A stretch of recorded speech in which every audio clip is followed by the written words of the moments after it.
তো আজকে এখন তোমাদের দাদা ভাইয়ের সাথে এক জায়গায় যাবো, কোথায় যাবো সেটা বলবো না, যাওয়ার পর তোমাদের দেখাবো, ঠিক আছে? ওখানে মাঝে মাঝে মনে হচ্ছে কখন ছাড়বে কখন ছাড়বে, এরকম লাগছিল। তারপরে ভয় লাগতো, ভালো লাগছিল না, মাঝে মাঝে ব্যথা লাগছে একটু একটু, মাঝে মাঝে আবার ব্যথা লাগেনি কোনো কোনো সময়। শুভ সকাল বন্ধুরা, সবাই কেমন আছো? আশা করি সবাই ভালো আছো, আর আমিও অনেক ভালো আছি। তো আজকে সকালটা শুরু করছি একটু উষ্ণ গরম জল, 1 চামচ মধু আর একটু লেবুর রস দিয়ে। তো তোমরা জানো আমি চাইছি পুজোর আগে আমার ওয়েটটা একটু লস করতে। তো সকালবেলা ড্রিঙ্কটা নেওয়ার পর আমি সকালে আজকে মুসুরির ডাল করছি আর আলু সেদ্ধ, ডিম ভাজা। তো খাওয়া দাওয়া করবো। তো আমি এগুলো খাবো না, এগুলো দেবাংশীর বাবা আর দেবাংশীর দিদা খাবে, আর ওই বাড়িতেও দেওয়া হবে। এদিকে সকালবেলায় রান্নাবান্না করে দেবাংশীর জন্য খাবার বসিয়ে দিয়েছি, ওদিকে আমার শাশুড়ি আমাকে রুটি আর পরোটা দিয়েছে। তো সকালের ব্রেকফাস্ট আমি এটাই করব। এরপর মাকে নিয়ে চলে গেলাম উপরের ঘরে, আজকে উপরে কিছু কাজ আছে।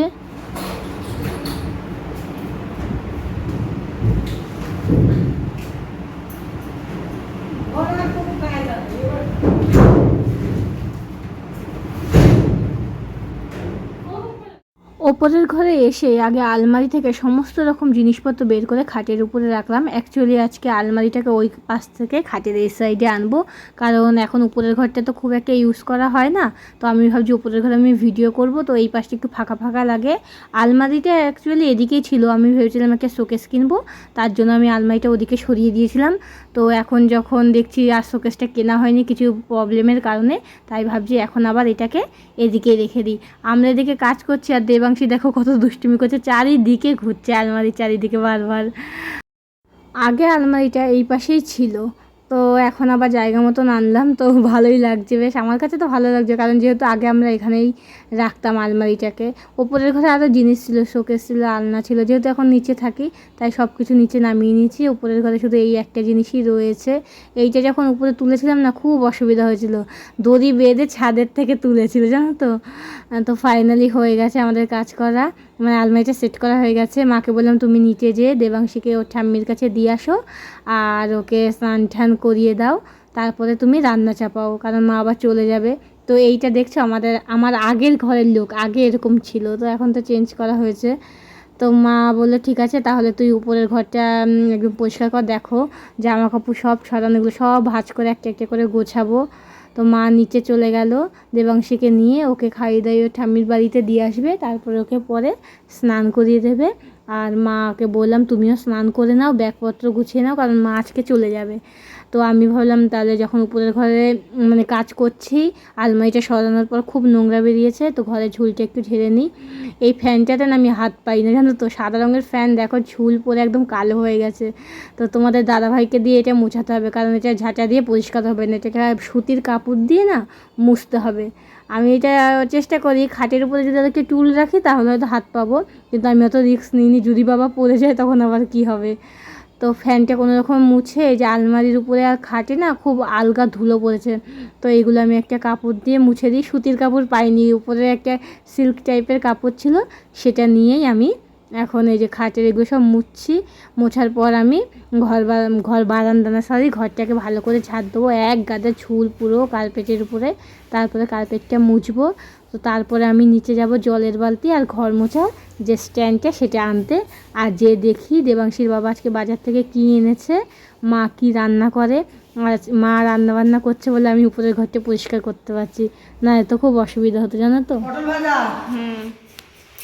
মাছের ডিমের বড়া ভেজে আলুতে ঝোল, আর ঝিঙে বটি। আমার কাজ নেই তো, তুমি রান্না বান্না করবে আমি খাবো, ওইটাই আমার কাজ। তো মা নিচে রান্না বান্না করছে আর আমি উপরের ঘরটা মুছলেই আমার উপরের কাজকর্ম শেষ, তারপর স্নান করে খাওয়া দাওয়া করবো। তো আজকে আমি ওই যে সকালে ডাল করেছিলাম, তো সেখান থেকে একটু ডাল সেদ্ধ রেখে দিয়েছি, আর ডালও আছে। আর দেবাংশী স্কুল থেকে না ডিম সেদ্ধ আর খিচুড়ি দিয়েছিল, তো ডিম সেদ্ধ তো মানে দেবাংশী খায় না, সেটা আমি আমার জন্য রেখে দিয়েছি। আর শাশুড়ি দিয়েছিল চুনো মাছের চচ্চড়ি।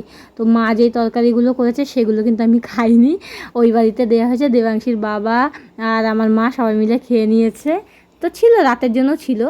আর এই যে আমি ডায়েট করবো বলে আমি এই যে ভাত, লেবু, চুনো মাছ চচ্চড়ি, ডাল সেদ্ধ, একটু শশা এইসব নিয়ে নিয়েছি। তো এইগুলো খাওয়ার পরে না ফল খেলাম একটু, মৌসুমি লেবু রোজ দেবাংশীকে দিই, আজকেও দিয়েছি। তো ফলটাকে আমি একটু ঘুম দেবো। হ্যাঁ, শুভ সন্ধ্যা বন্ধুরা। আর তো এখন সন্ধ্যে 6:30 মতো বাজে। আজকে সারাদিন কাজকর্ম করে খুব হাঁপিয়ে গেছি। আজকে দুপুরে একটুখানি ঘুমিয়েছিলাম আর তারপরে মা চলে গেছে। তো এখন রেডি হলাম, তোমাদের দাদাভাইয়ের সাথে এক জায়গায় যাবো।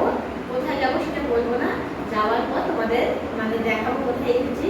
জানি না ওখানে আমি ভিডিও করতে পারবো কিনা, কারণ এমন একটা জায়গায় যাচ্ছি যেখানে গেলে না তোমাদের দাদাভাই ভিডিও হয়তো করতে দেবে না। তো ঠিক আছে, চলো যাই, দেখা যাক তারপরে কী করি ওখানে। ভেবেছিলাম তোমাদের বলবো না, কারণ বলতে একটু লজ্জা লাগে, কিন্তু তাও বলছি। তোমাদের কাছ থেকে তো কিছু লুকাই না, জানি না হবে নাকি, যদি হয় করব, আর না হলে করবো না। সামনের তো ভয় লাগে কী হবে। ঠিক আছে চলো, দেরি হয়ে গেছে। তোমাদের দাদাভাই নিচে দাঁড়িয়ে আছে, রাগ করছে। তাড়াতাড়ি যাই, বাই বাই, পরে বাড়িতে এসে কথা। তো আমরা এই যে দুজনে বেরিয়ে পড়েছি, দেবাংশীকে ওর ঠাম্মির কাছে রেখে এসেছি। আমাদের বাড়ি থেকে খুব একটা দূর না, 15 মিনিটের মতন লাগে যেতে। তো যাচ্ছি, মনের মধ্যে নানা রকম টেনশন কাজ করছে। ফাইনালি দেখো আমরা চলে এসেছি। তো তোমরা অনেকে হয়তো বুঝতে পেরেছো আমি কোথায় এসেছি, বলেই দিই, না থাক বলবো না, তোমরা দেখো। আর দেখে তো বুঝে গেছে অবশ্যই, এই যে ভেতরে একটা পেশেন্ট আছে, তো তার জন্য কিছুক্ষণ ওয়েট করতে। তো ডাক্তারবাবুকে আমি সব বললাম আমার প্রবলেমগুলো কী, তারপরে ডাক্তারবাবু ট্রিটমেন্ট করা শুরু করলো।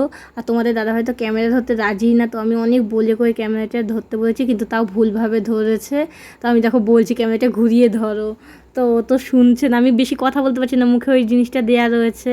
তো আমি তো ভীষণ ভয় পাচ্ছিলাম, দেখো আমি পুরো ভয়ে চোখ বন্ধ করে রেখেছি।